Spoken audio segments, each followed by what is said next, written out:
Welcome to Nasdaq TradeTalks, where we meet with the top thought leaders and strategists in emerging technologies, digital assets, a regulatory landscape, and capital markets. I'm your host, Jill Malandrino, and joining me on the desk at the Nasdaq market site is Dryden Pence, Chief Investment Officer of Pence Capital Management. We also have Ben Slavin, Global Head of ETFs at BNY, Katrina Schmaltz, Managing Director and Portfolio Strategist at Nuveen, and Lydia Boussour, Senior Economist at EY. We're here to discuss why inflation rates and Fed policy are dictating behavior across virtually all asset classes. It is great to have everyone with us. Welcome to Trade Talks. And Dryden, let's kick it off with you and talk about the macro environment, because I think that what we really have been focusing on is the bifurcation that we're seeing within the economy. Well, there is a bifurcation, but you also have to kind of take a look at the fact that most people don't realize we've added 6.1 million people have jobs. You know, that's more. We've added 6.1 million people since the peak right before COVID. So when you do the math around that, that's like adding the entire labor force of Georgia, or adding the entire GDP of Italy to the economy, $2.5 trillion, and that stimulates a lot of aggregate demand. But then they do kind of bifurcate in that. But the overall aggregate demand is going up because Americans, if they have money, they spend it. You give $2.5 trillion into the economy, it's going to get spent. And so I think this is where we are now as we're moving this adjustment. It's like we've been driving a car at 90 miles an hour. You slow down to 50. You feel like you're going slow, but you're still moving 10 times faster than you can possibly walk.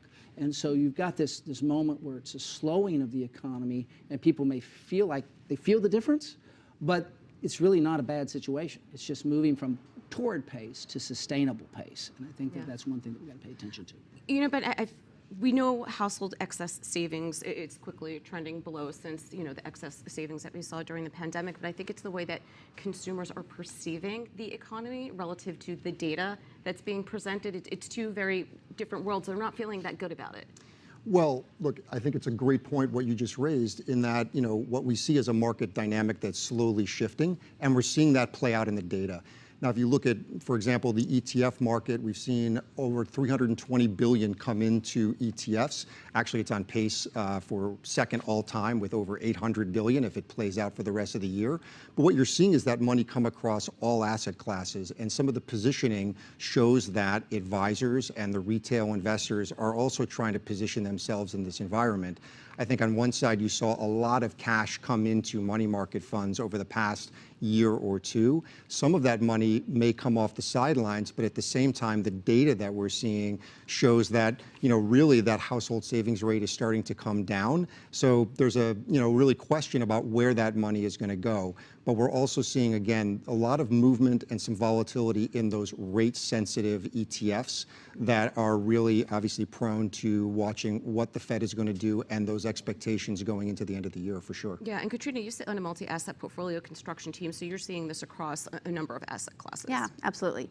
So as I mentioned, I'm on portfolio construction team, so we're always thinking about how the macro environment maybe dictates portfolio positioning, and those two things go hand in hand regardless, right? They're very interrelated, but we feel particularly now the macro is inescapable. We have inflation, the Fed, and rates dictating behavior for all asset classes. And in a regime that we're in that's characterized by these high rates and still high inflation, you as an allocator, you can no longer rely on the cross-asset relationships that you could formerly lean on. So inflation has a way of throwing these things out the wayside.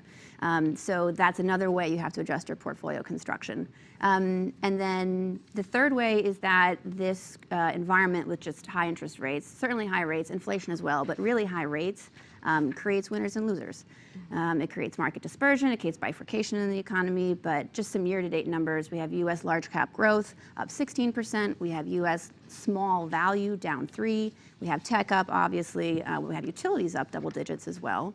And in the emerging market space internationally, we have Taiwan up double digits, obviously an AI play, but then we have economies like Brazil that are down. So no shortage of dispersion numbers to quote. And I think the main question, though, is can the U.S. economy continue to grow despite these high inflation and high interest rate headwinds? And you can sift through the data and try to find ways to answer that question. If you're looking for a rosier spot to land, you can look at Q1 earnings. We had 80% of earnings beat consensus. There's probably a couple of different reasons for that. It's household, consumers, and corporations have just been able to lock in lower rates, right? So perhaps the economy is just less interest rate sensitive than we all anticipated. And then, of course, we have fiscal spend. We have CHIPS Act, Inflation Reduction, and Infrastructure Act. So less interest rate sensitivity coupled with fiscal spend tends to be supporting things at the moment. And Lydia, let's talk about the U.S. consumer for a moment here, because that is where you're seeing some bifurcation in terms of different groups of consumers exercise their scrutiny in one category or the other. Yes, that's right. Going back to that bifurcation, I really think that we're seeing some of that both in the consumer sector but also in the corporate sector.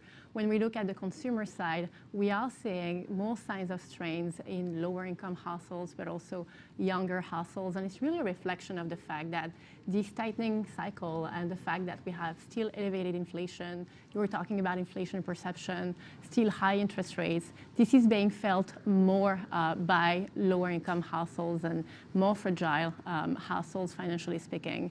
On the corporate side, we're also seeing that bifurcation happening, both between corporations and small businesses. And we got the data on the NFIB, from the NFIB survey, showing that small businesses are growing more downbeat about the outlook, and they're feeling that tightening in lending standards. And so all of that is really showing that beneath the surface, we still have a strong economy, but there are some pockets of softness. And I think if you take a step back and look at the overall macro picture, and you move away from this shifting narrative, we started the year with an economy that was reaccelerating. Now we're in this narrative that the economy is slowing too quickly.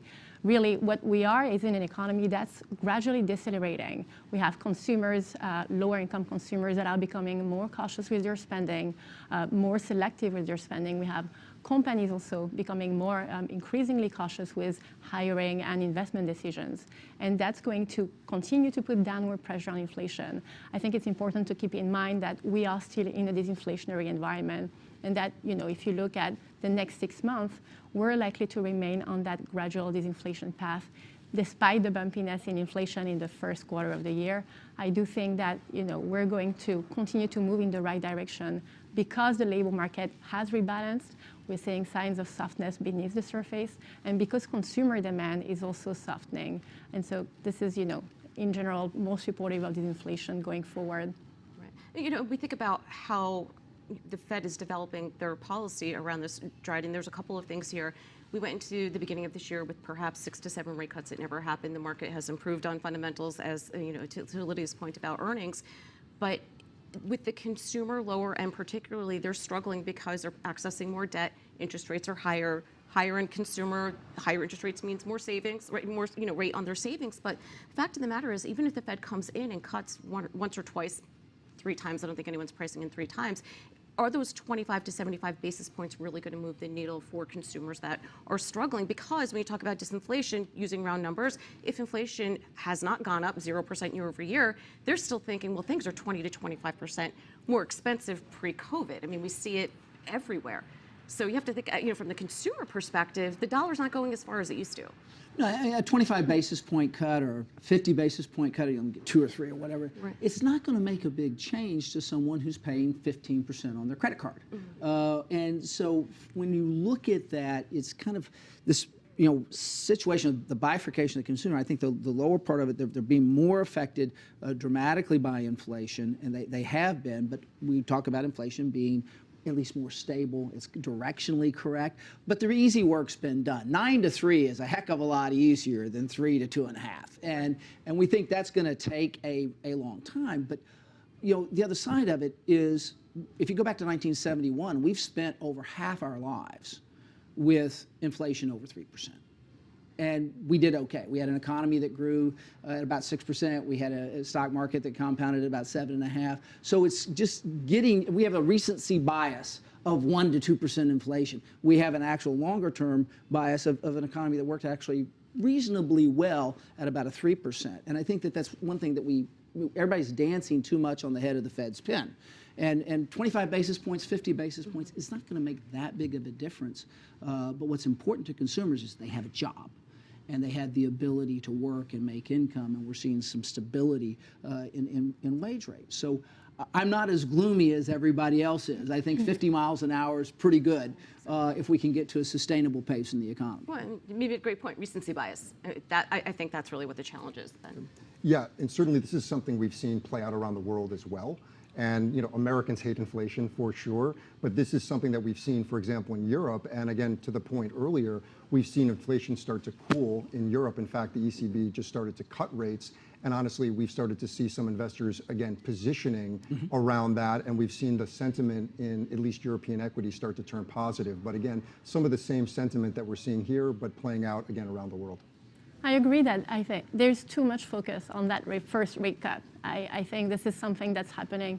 And really, the way we think about it and the way we look at it is really that the Fed is embarking on a recalibration of monetary policy and really moving away from that restrictive monetary policy stance and trying to avoid having that hard landing of the US economy, putting too much downward pressure on the economy, and really trying to extend the cycle, this economic cycle. And I think this is a risk that we are really aware of and that we need to be cognizant of. The fact that we are still, the monetary policy is still quite restrictive, and the Fed is extremely data dependent and looking at backward looking. I think in this, in the economy we are in today, which is a cooling economic environment and still a disinflation environment, when we look at the data and where we're heading, I think the optimal approach in this environment is really to cut interest rates sooner rather than later to avoid, pushing the economy really kind of over the edge. It's hard to put the inflation genie back in the bottle a second time. Especially going into an election. Yep. Right. I mean, that's just going to be the narrative. So we're going to hear more about this ad nauseum, whether we want to or not. So when you think about positioning Katrina or more attractive areas of the market, what looks like it could hold up in this kind of environment? Sure. So speaking to the election too, there's 77 countries, which represent 60% of global GDP, hitting the polls this year. And so we certainly think we would not be surprised to see some expected volatility over the summer because of that. And with that sheer volume of election going on, we think there's going to be some surprise outcomes. And we've already seen a little bit of this last week. With the Indian election, Prime Minister Modi's party underperforming at the polls. He had to survive on coalition support. And then we saw something similar in South Africa, actually. The long dominant ANC, was formerly the party of Nelson Mandela, was also rebuked at the polls. They also need to trying to wrangle coalition support. So just two examples of what could be some shocks that pop up here and may move markets here and there. Another comment on the elections. I won't pretend to offer insight on the election outcome for the US election here. But what we know about elections from a multi-asset portfolio perspective and from looking at different asset classes, we try to caution our clients from positioning portfolios for election outcomes. It's very hard to get an election outcome right or an event outcome right. And you actually have to get two things right. You have to get the election outcome, the candidate, and then you have to get the market reaction. And the chances of getting both of those right is pretty low. So 2016 could be an example. A lot of folks and managers positioned for a Clinton win. They thought markets might appreciate that versus the unknown Trump candidacy. And the exact opposite happened, right? We had a Trump win, markets ripped on pro-business sentiment. So those managers actually in that case, two wrongs did make a right. Like if you positioned risk on, but that was luck, not skill, and we always want to be market timing is skill. largely luck. I mean, that's market timing in general, but when we think about areas of the economy to invest, Ben, in my mind, infrastructure and technology, as you point out, regardless of who gets in, I mean, these have to be priorities. Yeah, absolutely. And I think, certainly we're seeing exactly what you just mentioned play out with, again, how investors are positioning. So certainly like on the fixed income side, we're seeing a lengthening of duration without a doubt, obviously seeing where rates might go and wanting to lock in those higher yields. I think certainly, look, it's a momentum-driven market or has been, but I think a lot of this uncertainty is actually driving some flow back into active management. So we've seen like in the ETF space, it's about 8% of the market, but this year it's over 30% of the flow. So it's almost 4 times its weight, which has been honestly an anomaly, or at least something that hasn't been on trend the last couple years, gives you some indication about how all this uncertainty is really playing out versus the geopolitical, the election, et cetera. And I think one more thing, I think certainly in technology, that concentration in the S&P as well, those valuations is certainly in the top 5 being about 27% of the index, also kind of impacting some investor psyche as well, just where valuations and where the markets run. Yeah, but I feel like you're starting to see somewhat of a rotation in that trade anyway. I mean, we saw utilities as one of the best sectors in May because you could, have all this technology, but you need the power to run it, right? So we saw that rotation trade into energy and into utilities. Yeah, the other thing when you talk infrastructure, though, I mean, getting back to basics, there's 167 million crossings across deficient bridges in this country. I mean, if you took all the bridges in this country that are really in bad shape, lined them up, it's like 6,500 miles. And so, the politicians can at least agree on one thing, is that we have to do this. And so you've got this large infrastructure spend. You've got about 580 billion allocated or authorized. They've only allocated about 250 billion of it. So there's a lot of money to go. You're throwing that much money at construction across this country. It's going to frustrate people a lot because all the bridges are going to be rebuilt. But it's also going to make a big difference for the companies that are in that business because we have to rebuild it. Otherwise, our infrastructure's falling apart. We're commuters, we know. All you commuters, exactly. But to your point about the economy and the strength of the consumer, those are good paying jobs. Exactly. Right, and that can only help in terms of spend because to your point, we like to spend as quick as it comes in. We spend it as fast as it comes in, and we need to get to work, and so we're going to go across a bridge. We got to rebuild the bridge. It's just pretty basic fundamentals. We also like infrastructure. We think it could do well if we see some softening in the U.S. economy. We think it can also still do well if we see some high inflation. So kind of either way you go, or still high inflation. Either way you go, we think infrastructure is a nice place to hang out. We also like municipal bonds. The muni bonds have been the beneficiaries of a number of municipalities have been the beneficiaries of a number of round of COVID financing. They're in really strong financial shape. And you can do a tax equivalent yield on municipal bonds if you take the highest tax bracket. Muni bonds now are offering around 5.6 on a taxable equivalent basis to 6.7. That's higher than agency MBS. That's higher than investment grade credit. So for high net worth individuals, we think they offer some really attractive yields, and they have historically had pretty low defaults as well. Yeah, and Lydia, you point out in your notes here too that patience and prudence is a virtue as well in this type of environment. It is, yeah. Thinking about what we talked about earlier, the fact that there are some pockets of weakness, that the economy is cooling beneath the surface, and that really in this environment, keeping interest rates too high for too long could potentially be a risk. And when we look at, for example, the labor market, we've seen a lot of normalization, and it does look like, looking at many indicators, looking at job openings, we're looking at 1.2 job openings per unemployed workers today, which is pretty much in line with where we were pre-pandemic.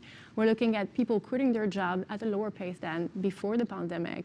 So there's been a lot of normalization, and the unemployment rate has also been gradually drifting higher. So I think we do need to be, more cautious in this environment and really allow for this economy to continue to run through 2025. We're still expecting growth to be quite solid this year. We're looking at 2.4% growth in the US with a gradual slowdown throughout the year and then a gradual rebound and firmer growth in 2025. So still a good, solid economy, but some signs that it continues to slow and soften beneath the surface. Yeah, and Ben, to wrap up here, on the other side, not exercising patience, advisors sometimes fall into that trap where they're afraid they're going to miss the timing of the market or get caught offsides. Yeah, and certainly, again, that fear of being caught off sides is, again, what we're kind of seeing in the market. So I kind of mentioned earlier, certainly what you see in flow on fixed income and that lengthening of duration is sort of one piece of that. We're also seeing, again, a lot of flow starting to chase some of these markets, which, again, is an old story, but again, playing out once again. But there are a few niches where we're trying to see investors try to at least position themselves for some better upside. So again, European equities, we saw the run up in utilities, something that hasn't been on the leaderboard for quite some time, and here we go. So we are seeing some of those pockets, but again, a lot of concern and a lot of dispersion in that data, given everything we've talked about today. All right, appreciate everyone's insight. Thanks for joining us on Trade Talks, and thanks for joining me from MarketSite. I'm Jill Malandrino, Global Markets Reporter at Nasdaq.